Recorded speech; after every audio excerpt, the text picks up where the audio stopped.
Cela fait des mois que nous manifestons contre le projet de contre-réforme de nos retraites porté par le gouvernement. Un projet qui va fragiliser encore davantage les conditions d'existence de notre vie quotidienne, sans espoir de retour, sans horizon, sans autre perspective que celle de crever au boulot. Depuis des mois, tout a été fait pour amener Emmanuel Macron à revenir sur le contenu de sa réforme. Mais c'est bien parce que celui-ci n'entend rien que nous nous sommes retrouvés ce soir à attendre une décision de la part d'une instance qui n'était pas à l'ordre du jour de saisir au cours des mois précédents. Une instance effectivement saisie de plusieurs recours par des dizaines de députés de l'Assemblée nationale appartenant à des groupes parlementaires différents. Une instance saisie parce que chacune et chacun sait qu'il y a de véritables motifs d'inconstitutionnalité dans la manière dont le projet de loi a été pour l'instant adopté. Et pourtant, nous n'aboutissons qu'à une censure partielle de ce projet de loi. Très partielle. Ne portant que sur des mesures dont la mise en cause ne permet aucunement de faire disparaître le cœur de la réforme.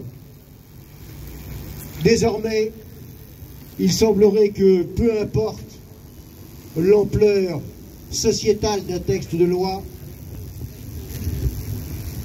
n'importe quel véhicule budgétaire suffit pour l'imposer à tout un peuple.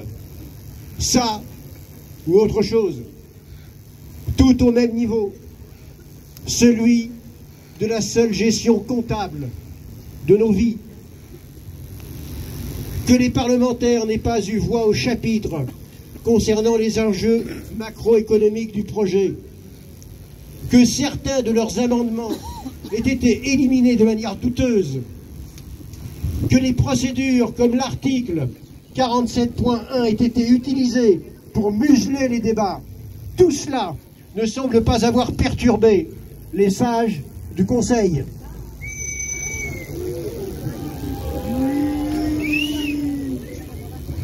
Vraiment, le compte n'y est pas.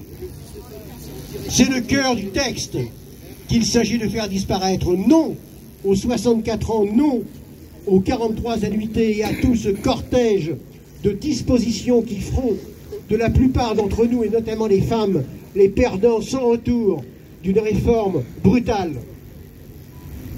Même le référendum d'initiative partagée dont le Conseil constitutionnel avait également à examiner la recevabilité n'a pas eu les faveurs de celui-ci.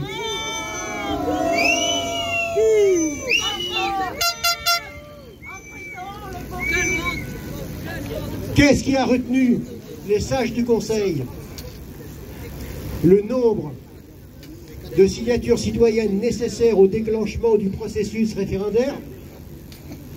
Qu'est-ce qui permet d'affirmer aujourd'hui que nous n'aurions pas eu les 4 870 000 signatures exigées? La colère, le mécontentement, le sentiment de ne pas être reconnu, voire le ressentiment de nombre d'entre nous, ne serait-il pas suffisamment partagé désormais? Emmanuel Macron et son exécutif portent seuls, pourtant, la responsabilité d'une situation explosive dans l'ensemble de notre pays. Et puis, nous aurions eu 9 mois pour recueillir les signatures citoyennes.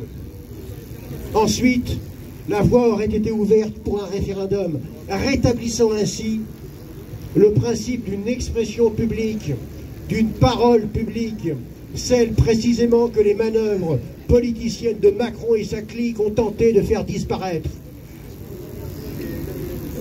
Notre mouvement est fort, uni, déterminé, légitime, prêt à poursuivre et amplifier sa lutte, et les événements l'exigent. Rien ne nous fera renoncer à nous battre pour que cette loi injuste, brutale, injustifiée soit retirée d'une manière ou d'une autre. Parce que cela nous concerne au plus intime de notre vie. Parce que c'est notre travail et notre horizon. Nous ne laisserons jamais l'arrogance de ce gouvernement tourner la page de nos luttes et de notre espérance. Jamais nous ne lâcherons. Nous ne lâcherons rien.